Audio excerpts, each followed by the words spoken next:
Hello বন্ধুরা, আসসালামু আলাইকুম। আশা করি সকলেই ভালো আছেন। তো আজকে আমার পুরা বাগানে গাছের গোড়ায় সার দিয়ে মাটি দিয়ে ঢেকে দিব। তো আমার বাগানের প্রায় সবগুলা কাদি কাটা শেষ, আর অল্প কিছু কাদি আছে। তো এই কারণে এই যে দেখছেন, ওই যে ওরা প্রত্যেকটা গাছের গোড়ায় আপনার মাটি দিয়ে কত সুন্দরভাবে সার দিয়ে ঢেকে দিছে। এই যে দেখছেন কীভাবে চারদিকের মাটি আপনার কোদাল দিয়ে চেষে আপনার গাছের গোড়ায় দিয়ে দিছে, আর ঝোরঝোরা করে দিছে কত সুন্দরভাবে।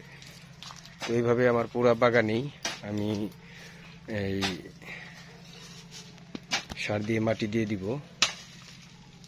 দেখছেন এই যে কত সুন্দরভাবে চারপাশ থেকে মাটি কেটে তারপর দিতেছে। তা আপনারা ওইভাবে সুন্দর করে সার দিয়ে এই মাটিগুলাকে যেভাবে হাত দিয়ে ঝোরঝোরা করে তারপর আপনার গাছের গোড়ায় সুন্দর করে পরিপাটি করে দিবেন, তাহলেই দেখবেন আপনার গাছগুলা কত সুন্দরভাবে বাড়ে। এই যে দেখেন, এই যে এখানে সার দিছে, ওই যে দেখছেন ওই যে সার দিতেছে আবুল ভাই। তো এইভাবে গাছের গোড়ায় আপনার চারদিকে রিং করে মাটি সরিয়ে আপনার তারপর সার দিয়ে দিবেন। এখানে আমি দিয়েছি আপনার ইউরিয়া, আপনার পটাশ, এমওপি পটাশ সার, জিপসাম, গ্রোজিন, ম্যাগমা, বিঙ্গো, থিওবিট, এই সমস্ত সার একত্রে মিক্স করে তারপর আমি গাছের গোড়ায় দিয়ে দিছি। তো আপনারা যারা কলা বাগান করেন অবশ্যই এই সারগুলা দিবেন। তো এইভাবে মাটি দেওয়ার পরে আমি আবার এই পুরা বাগানে গোবর ছিটিয়ে দিব। গোবর অনেক ভালো একটা কাজ করে কলা গাছের জন্য। তো পচা গোবর দিলে আপনার গাছগুলা দেখবেন আরও মজবুতভাবে বেড়ে উঠবে। তো অবশ্যই যারা কলা বাগান করেন আপনার বাগানে ঠিক মতো যত্ন করবেন। যখন যত্ন করার প্রয়োজন তখনই আপনার যত্ন করতে হবে। যত্নতে ত্রুটি করলে আপনার ওই বাগানে আপনার ফলন ভালো হবে না, কারণ একটু লেট হয়ে গেলেই দেখবেন গাছগুলো নষ্ট হয়ে যাবে। তো ঠিক মতো যত্ন করবেন। ঠিক মতো যত্ন করলেই একটা ভালো ফসল আপনি আশা করতে পারেন। আর যদি যত্ন না করেন তাহলে ভালো ফসল আপনি কি করে আশা করবেন?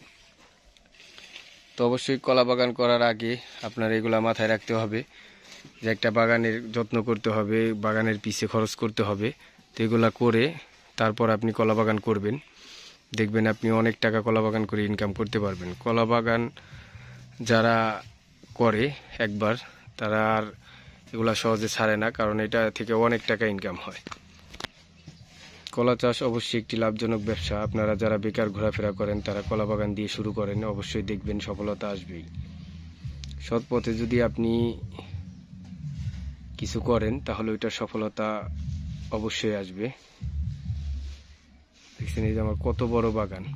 এই বাগানে থেকে আমি হাজার হাজার কাঁদি কলা বিক্রি করি। তো প্রায় সমস্ত কলা কাটা শেষ, এই কারণে আমি সবগুলা গাছের যত্ন করে দিতেছি।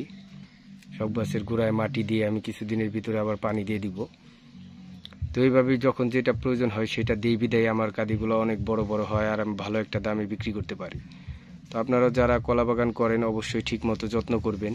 ঠিকমতো যত্ন করলে দেখবেন আপনার গাছেও বড় বড় একটা কাঁদি আসবে, আর ওই কাঁদিগুলা মানুষ নেওয়ার জন্য পাগল হয়ে যাবে। আমার বাগানের কলা যেই ব্যাপারী আসে নেওয়ার জন্য পাগল হয়ে যায়।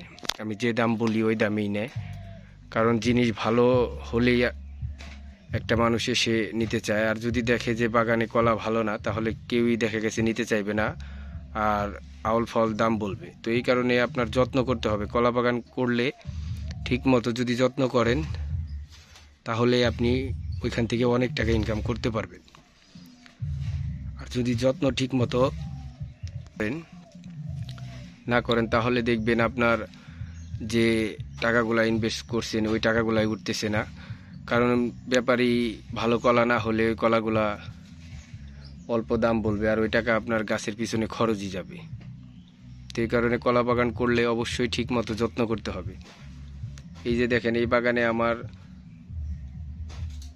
1700-1800-র উপরে গাছ আছে, 2000-এর উপরে। তো এই গাছগুলাতে এই যে ওরা 2 দিন যাবত দিতেছে, আরও 2-1 দিন লাগবে। তো কত সুন্দরভাবে দেখেন প্রত্যেকটা গাছের গোড়া থেকে মাটি চেঁচে চেঁচে গাছের গোড়ায় দিয়ে ঝুরঝুরা করে দিতেছে। আর কলা বাগানের মাটি আপনার যত ঝুরঝুরা হবে, যত গোড়ার মাটি ঝুরঝুরা থাকবে, তত গাছগুলা ভালো হবে। তো সকলেই ভালো থাকবেন, সুস্থ থাকবেন। আসসালামু আলাইকুম ওয়া রাহমাতুল্লাহি ওয়া বারাকাতুহু।